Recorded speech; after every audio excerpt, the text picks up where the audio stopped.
Hi, it's Nathan, and I did my project on Blink by Malcolm Gladwell.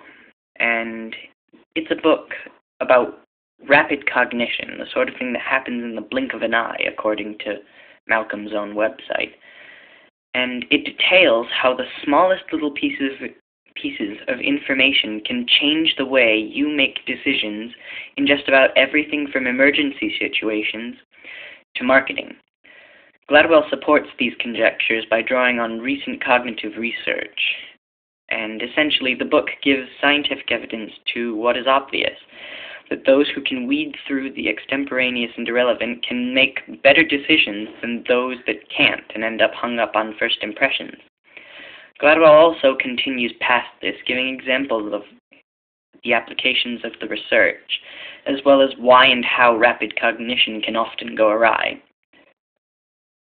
I believe that Blink fits into the mold of American literature because it really outlines how people think.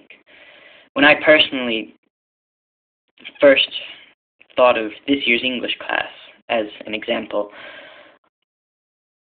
and I heard that it was all about American literature, I thought of one thing, which, in all honesty, does sound, to me at least, like a rather American thing. Novels and novellas that played out like old Western movies, which, as we've seen, is obviously incorrect. This is what is referred to by Gladwell as the Warren Harding error. First impressions and false rapid cognition can, and often do, lead to false assumptions. In the entire chapter that is devoted to this issue, Gladwell explains this through an example involving former President Warren Harding. As the journalist Mark Sullivan wrote of that moment in the garden, Harding was worth looking at. He was at the time about 35 years old. His head, features, shoulders, and torso had a size that attracted attention. Their proportions to each other made an effect in which in any male at any place would justify more than the term handsome. In later years, when he came to be known beyond his local world, the word Roman was occasionally used in descriptions of him.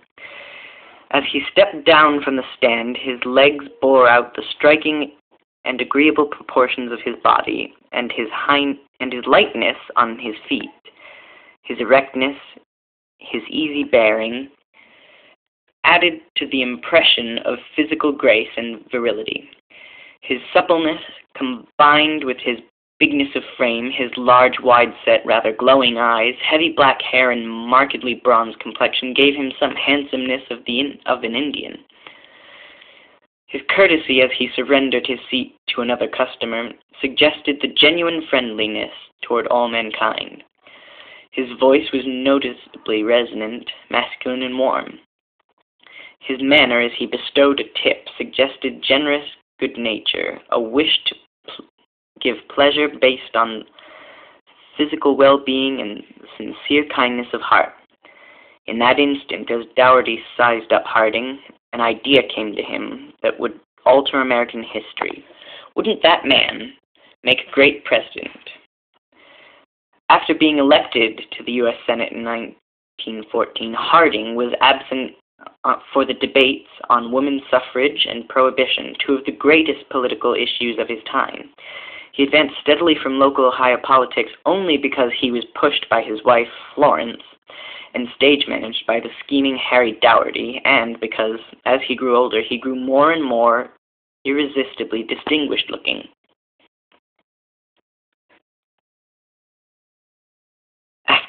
Finally, after a campaign conducted from his front porch in Marion, Ohio, candidate Harding became President Harding.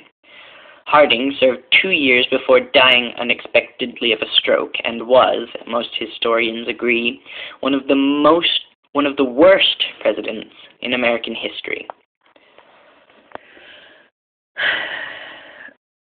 This supports the fact that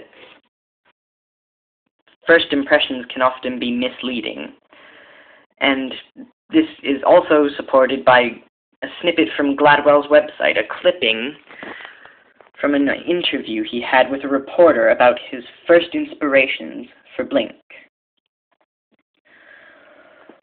One day, while walking along 14th Street in downtown Manhattan, a police van pulled up on the sidewalk, and 3 officers jumped out. They were looking, it turned out, for a criminal, and the criminal, they said, looked a lot like me. They pulled out the sketch and description. I looked at it and pointed out to them as nicely as I could that, in fact, the criminal looked nothing at all like me. He was much taller, much heavier, and about 15 years younger. Something about the first impression created by my hair derailed every other consideration in the hunt for the criminal, and the impression formed in those first 2 seconds exerted a powerful hold over the officer's thinking over the next 20 minutes.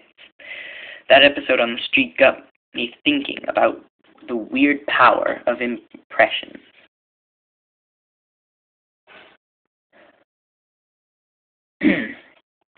Clearly, this shows an example of the way first impressions can lead to false conclusions, similar to my own first impressions about this year's English class. Thusly, I feel like I can firmly state that Blink can be considered American literature because it details how people think, American or otherwise.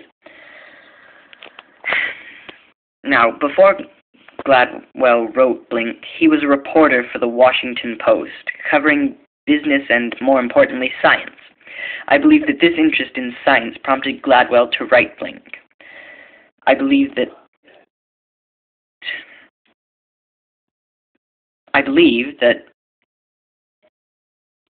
he is trying to tell us with Blink that thinking affects us in ways we cannot begin to imagine, that the subconscious is dominant even while cooped up in the recesses of the mind, which I personally find is interesting.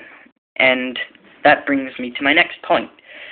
I would highly recommend this book. It's a great read for anybody, really. I thoroughly enjoyed every moment that I found myself reading it.